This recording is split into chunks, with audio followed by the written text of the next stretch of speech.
ఏముంది అధ్యక్ష సమగ్ర ఒక మాట మీ చేతిలో కూడా అదే ఉంది. ఏముంది అధ్యక్ష అందులో డేటా? తేడా ఏంటంటే కేసీఆర్ గారి ప్రభుత్వానికి కాంగ్రెస్ ప్రభుత్వానికి అధ్యక్ష సమగ్ర కుటుంబ సర్వేలో పాల్గొన్న కుటుంబాల సంఖ్య 1,03,00,000 కుటుంబాల అధ్యక్ష. 1,03,95,000 మొత్తం పాల్గొన్న ప్రజలు 3,68,00,000.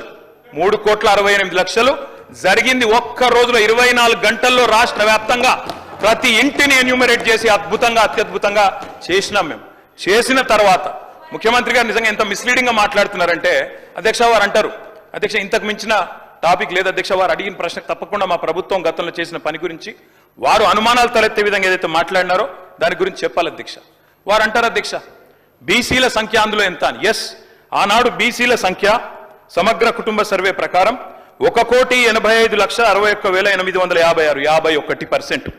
51% బీసీలు ప్లస్ అది కాకుండా ముస్లిం సామాజిక వర్గంలో ఉండే బీసీలను కూడా కలుపుకుంటే 10%. మొత్తం ఆనాడు సమగ్ర కుటుంబ సర్వే ప్రకారం రాష్ట్రంలో బీసీల సంఖ్య 61%. ఈ రోజు రాష్ట్ర వ్యాప్తంగా మేము మాట్లాడడం కాదు అధ్యక్ష, ఇక్కడ మా శ్రీనివాస్ యాదవ్ గారు కరెక్ట్ గా చెప్పినారు. మీ కాంగ్రెస్ పార్టీ ఎమ్మెల్సీ చెప్తున్నాడు బయట, దీన్ని తగలబెట్టండి, ఇంకా గలీజ్గా మాట్లాడింది నా మాట అన్న, తగలబెట్టండి అన్నాడు. దీన్ని తగలబెట్టండి ఈ నివేదికను తప్పుల తడక అని కాంగ్రెస్ పార్టీ ఎమ్మెల్సీ చెప్తున్నాడు, మేం కాదు. రాష్ట్ర వ్యాప్తంగా బలహీన వర్గాల సంఘాలు చెప్తున్నాయి. ఏమని చెప్తున్నాయి అధ్యక్ష? సమగ్ర కుటుంబ సర్వేలో 1,85,61,000 ఉన్న బీసీలు ఎట్లా 1,64,00,000 తగ్గినరు, 51% 46% ఎట్లయిందని అడుగుతున్నారు. శంకరన్న కూడా అదే అడిగింది కదా అధ్యక్ష, తప్పేం అడిగిండు? ఇక్కడ శంకరన్న ఒక్కడే అడుగుతలేడు అధ్యక్ష, బయట మీ కాంగ్రెస్ పార్టీ ఎమ్మెల్సీ మాట్లాడుతున్నాడు. మీరిచ్చిన స్టేట్మెంట్ను మీరిచ్చిన నివేదికను తగలబెట్టమని చెప్పిండు అధ్యక్ష, మామూలు కాదు. ఇంకొక మాట అధ్యక్ష, మేము అనుకున్నాం అధ్యక్ష శాసనసభ సమావేశం ప్రత్యేకంగా పెడితే ఇవాళ ఏం చెప్పినారు మీరు కొత్తగా? మీరు చెప్పింది ఈరోజు చెప్పింది మొన్న ఉత్తమ్ కుమార్ రెడ్డి బయట ప్రశ్నలే చెప్పిండ్రు. ఆయన ఉత్తమ్ కుమార్ రెడ్డి గారు సబ్ కమిటీ చైర్మన్ గా ప్రెస్ మీట్ లో ఇవాళ మీరు చెప్పిన లెక్కలని మొన్ననే చెప్పిండ్రు. ఎందుకు పెట్టిండ్రు మీరు? ఇవాళ మేమేమనుకున్నాం 42% రిజర్వేషన్ ఇవ్వడానికి చట్టబద్ధత కల్పిస్తూ బిల్లు తెస్తారనుకున్నాం. లేదా మీరు చెప్పినట్టు 56% బీసీలుంటే ఆ 56% బీసీలకు బీసీ సప్లాన్ చేస్తారేమో అనుకున్నాం. ఏమీ లేకుండా ఇలా వచ్చి ఒక స్టేట్మెంట్ ఇక్కడ పెట్టి ఏదో సాధించిన చరిత్ర అంటే అధ్యక్ష 5% బీసీ జనాభా. అధ్యక్ష గౌరవ సభ్యులు 9:30 ఏళ్ళు విన్నారే ఒక్క నిమిషం. అరే వినగాదన్నా, వినగా చెప్పినా ఇప్పుడు మేము సబ్ కమిటీ చైర్మన్ గా ప్రజల ముందు ఉంచినాము. దానికి న్యాయపరంగా శాసనసభలో ప్రజాస్వామిక విలువలుగానే శాసనసభలో ప్రభుత్వం తరఫున పెట్టినాము. మీరు ఇట్లప్పుడన్నా మీరు వెబ్సైట్లో పెట్టామని చెప్పి మీరు ఊరికేనే మాట్లాడదు. ఎవరికైనా వెబ్సైట్లో అందుబాటులో ఉండని ఆ ప్రభుత్వం మీరు దాని తదుపరి లేకపోతే ప్రభుత్వం ఆనాడు ఉన్న అధికారులు ఇవ్వాలని ఉన్న అధికారులు కదా స్టేట్మెంట్ ఇప్పేది.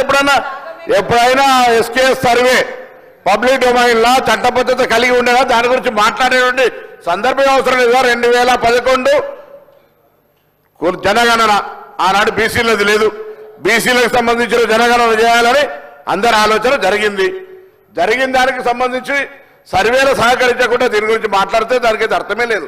నేనేమంటున్నా, ఎవరైనా ఒకవేళ ఆయా వారి గౌరవ ముఖ్యమంత్రి ఆనాడు అభిప్రాయం చెప్పుంటే మీరు ఇలా కూడా అదే అభిప్రాయంతో ఉన్నారో చెప్పండి. ఇలా జరుగుతున్న కార్యక్రమానికి మీరు ఏం మాట్లాడదలుచుకున్నారు? బలహీన వర్గాలకు సంబంధించి మీరు ఎస్కే సర్వే చేసిన అన్నారు, ఏం మార్పులు తెచ్చినారు, ఏం స్కీమ్స్ తీసుకొచ్చినారు, ఎవరికి బలహీన వర్గాలకు న్యాయం జరిగే కార్యక్రమం తీసుకున్నారు మీరు. ఇలా మేము కమిటీ చైర్మన్ ఉత్తమ్ కుమార్ రెడ్డి గారి గురించి బహిరంగంగా ప్రజల ముందు ఇచ్చినాం. ఇవాళ సభలో వస్తా ఉన్నాం. 42% రిజర్వేషన్ల కొరకు చట్టబద్ధత తీసుకొచ్చి కొట్లాడదాం. బరాబరి మేము పారిపోతూ ఉండలేం. 42% పార్టీ పరంగా అడుగుతా ఉన్నాం. ఇక్కడ కూడా న్యాయబద్ధంగా చట్టబద్ధంగా పెట్టాలనే ఆలోచనతోనే ఉన్నాం కదా. ఇలా మేము వెనక పోదలేం కదా. మార్గదర్శకత రోడ్ మ్యాప్ ఇవ్వని అడుగుతుంటే రాజకీయం చేయడానికి ఉపయోగించుకుంటే వెళ్ళాము. ఎట్లీస్ట్ బీసీలో ఇష్యూ కట్టినప్పటికీ రాజకీయం పక్కన పెట్టి చారిత్రాత్మకంగా వచ్చినటువంటి సర్వే మార్గదర్శకత్వాన్ని చూపెట్టండి. బలహీన వర్గాలకు రోడ్ మ్యాప్ ఇచ్చే విధంగా రాజకీయ పార్టీలు వ్యవహారం చేయాలని ఆకాంక్షిస్తాం అధ్యక్ష.